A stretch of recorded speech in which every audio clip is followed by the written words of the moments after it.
Hi, this is Kat from Destroy Your Binder, and I want to discuss why you hate read my blog. That sounds confrontational. I don't mean it to be confrontational.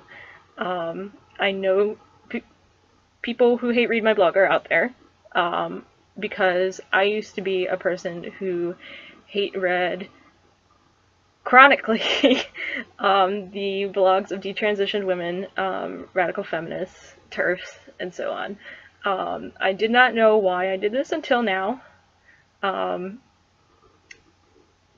I thought I would speak to those who have this hate reading problem directly in a video. So it's more personal and you can't escape from me. So when I hate read the blogs of detransitioned women, I would get extremely mad. I would get really angry. I would become almost completely beside myself. And there were several reasons why this was the case. One of them was I thought detransitioned women were fundamentally hypocrites, because many of them would admit they still had dysphoria and struggled with it, but I thought they were claiming that they had all the answers, that they were claiming that even though they transitioned, it wasn't a good option, and that there were these alternatives, that they never said what they were, but they transitioned, and so they got to solve all their issues, and now they were just complaining or lying or something like that.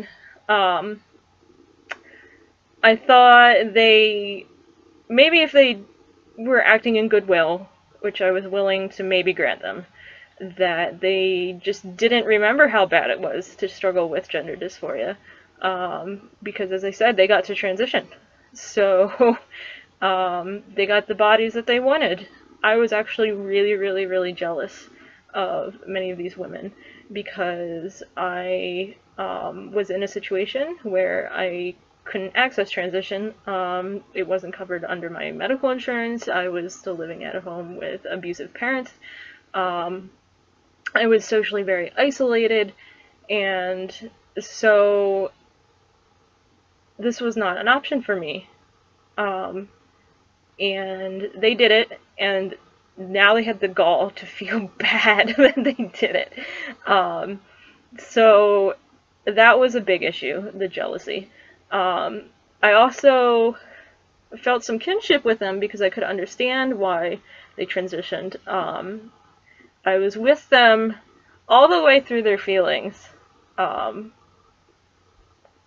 were the same as mine, but then they detransitioned, and I just didn't understand.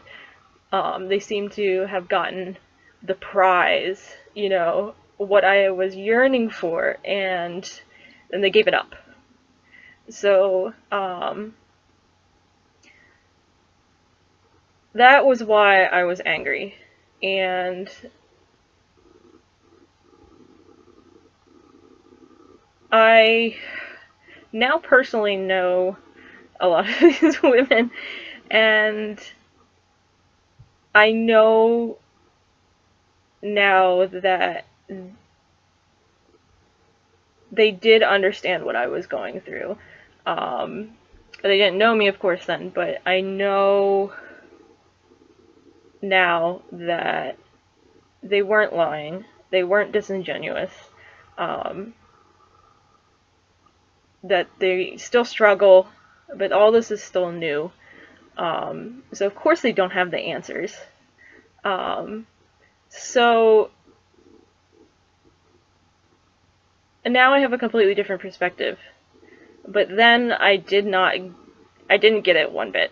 I could not stay present with what they were saying because I thought transition was literally the only way out. I thought it was the only way to deal with my body. I thought that my body presented this insurmountable problem, and I thought anyone presenting alternatives to transition was saying it was my mind that was the problem, that I was mentally ill, that I was delusional, and that I needed to change my mind, which didn't make sense to me because my mind was who I was. I had this identity that was me. Why would I change me? I should change my body. The body was the problem.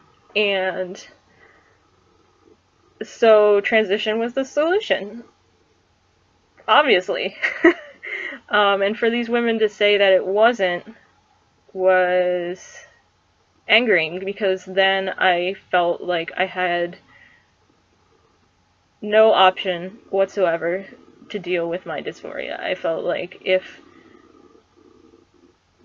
I had no way out except for transition, and then they were saying transition wasn't even a good solution, then I had nothing. And that was seriously horrifying to me. I guess as an aside, when I was talking about my body being the problem and I felt like it wasn't my mind, when I talk about reconciling with being female, and when detransitioned women talk about detransition, they're not saying that we need to change our mind and not our body. The whole mind-body thing is not the way to conceive of this whatsoever. It's a false dichotomy. It's neither the body, neither your mind that's the problem. And I just wanted to say briefly a little bit about this before I go into other things, is that it's really easy when you read radical feminists in particular who don't have experience with detransition or reconciling, who never disidentified. It's easy to think when they say something like, oh, trans men are just trying to escape the patriarchy, or females who transition just have internalized misogyny, that they're saying something really negative and really dismissive of our issues. And I think this is because we just don't take internalized misogyny, misogyny in general, being subject to it, as serious. And when we hear people saying that this was our reason for wanting to transition or for actually transitioning, it doesn't seem like a serious reason for doing it. It doesn't seem like it could possibly justify having these feelings. And society does not take that seriously, as I said.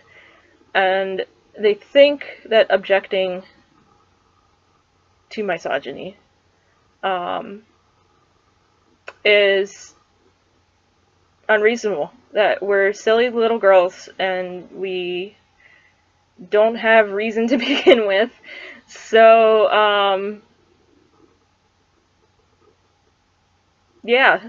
and they think that it's unreasonable to object to our condition under patriarchy, because this is a part of how patriarchy operates on women. It doesn't just subject us to direct harms, like, for example, a boss denying us a job because we're a woman, but it then blames us for being subject to that harm and thinks that we deserve it. So any woman who objects then is denying her reality as a woman. So for example, with the job, a woman who's denied a job, patriarchy, that mindset would say that the woman did not deserve the job. Women are stupid, women are not hard workers, women are just going to get pregnant and leave the job, all sorts of things. I'm sure you've heard all of these reasons when people discuss the wage gap and all that sort of stuff. So for a woman to say that she objects to this situation would be, for some people, patriarchally minded people, would be to deny that her real nature as a woman. So I think it's easy to mistake when we say, look, what you're doing is objecting to patriarchy, is that we're saying something dismissive and that we're denying the gravity of that. And we're not. It is devastating to be subject to misogyny. And patriarchy is dependent on denying that it's devastating. Women are supposed to be happy about their lot, and women who are not happy are made completely invisible. It's impossible to be both a real woman and not like being a woman.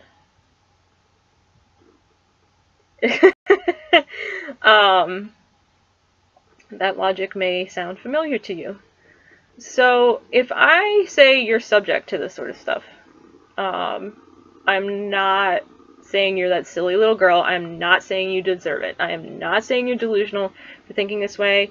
And I'm not saying you're just denying your place as a woman in this society, or denying that you're a woman, a real woman. This is not a small matter. I don't take this lightly. You are totally justified. You are totally reasonable for feeling the way you do. So I just want to get that out of the way, and because that was something I got stuck on when I was hate reading these blogs. I was like, oh, they're just saying I have internalized misogyny, and they're just saying that I can't put up with being a woman, and I should just put up with being a woman. And no, nobody should put up with that. So, to go back to what I was talking about before I took this side. When I started actually critically considering my feelings about these blogs, and when I tried to move past my jealousy, I began to really listen to what these women were saying about their own experiences and witness the pain they were feeling. And when I did this, I began to have very different feelings about their writings. And I suggested an experiment that you, who reads my blog, and doesn't like what I have to say, or who has a hate reading problem, to try doing this. Try bracketing all that defensiveness and jealousy and anger. Take it out of the equation for a second and see what I have to say about, maybe not even you, but about just me. And then compassionately, meditatively observe what you feel.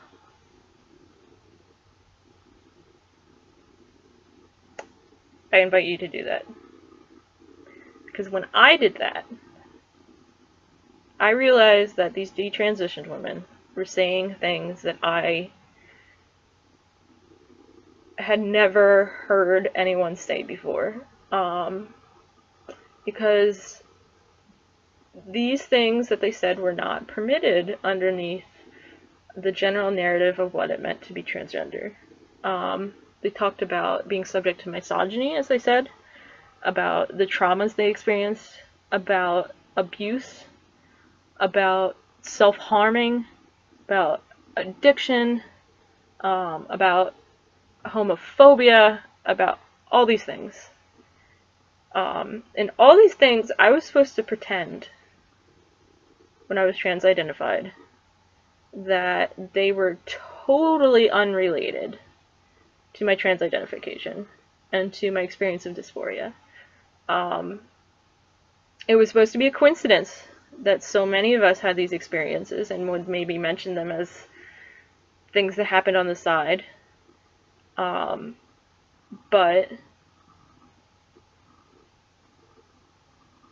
they were just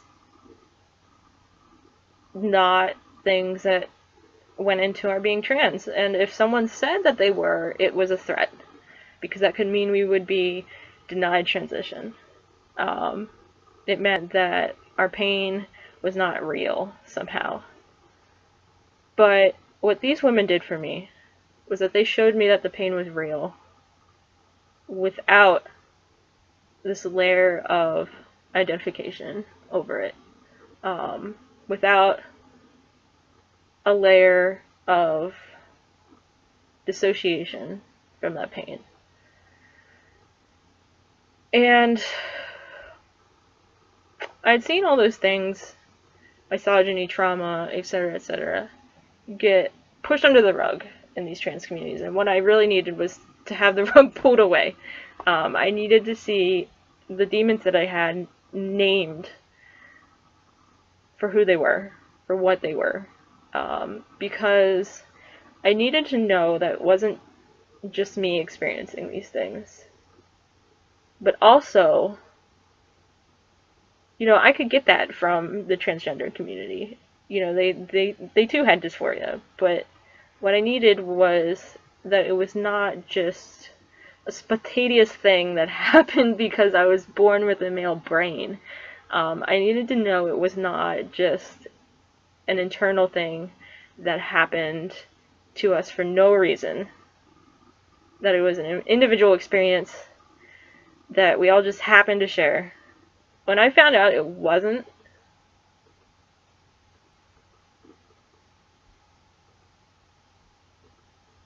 it blew my mind.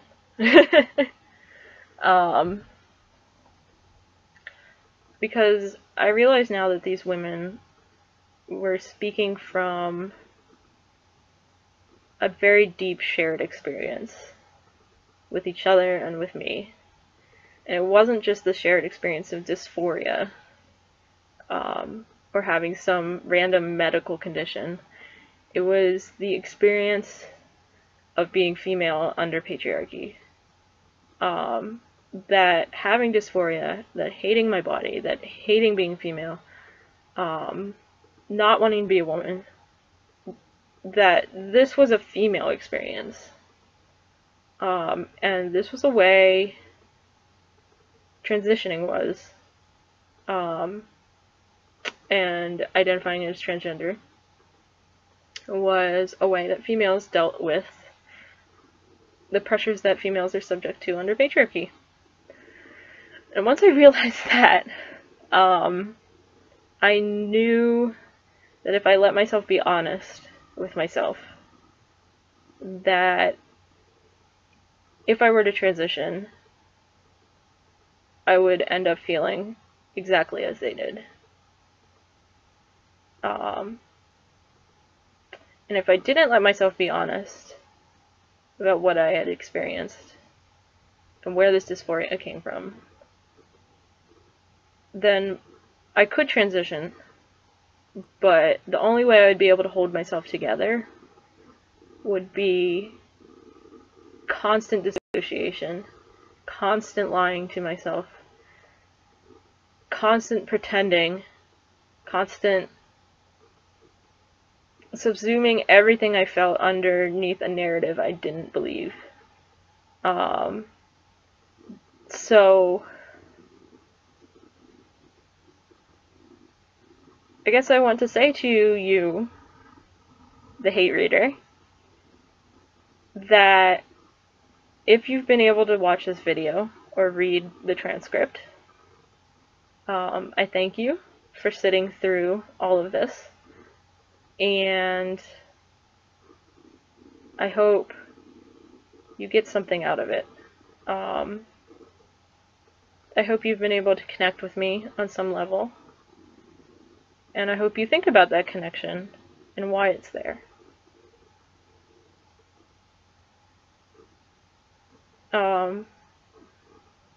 Before I go, I wanted to thank Maria Cat.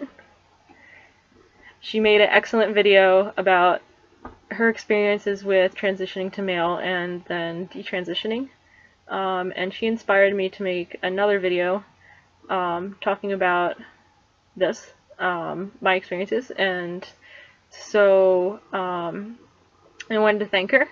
I'll put a link below to her video and to her website.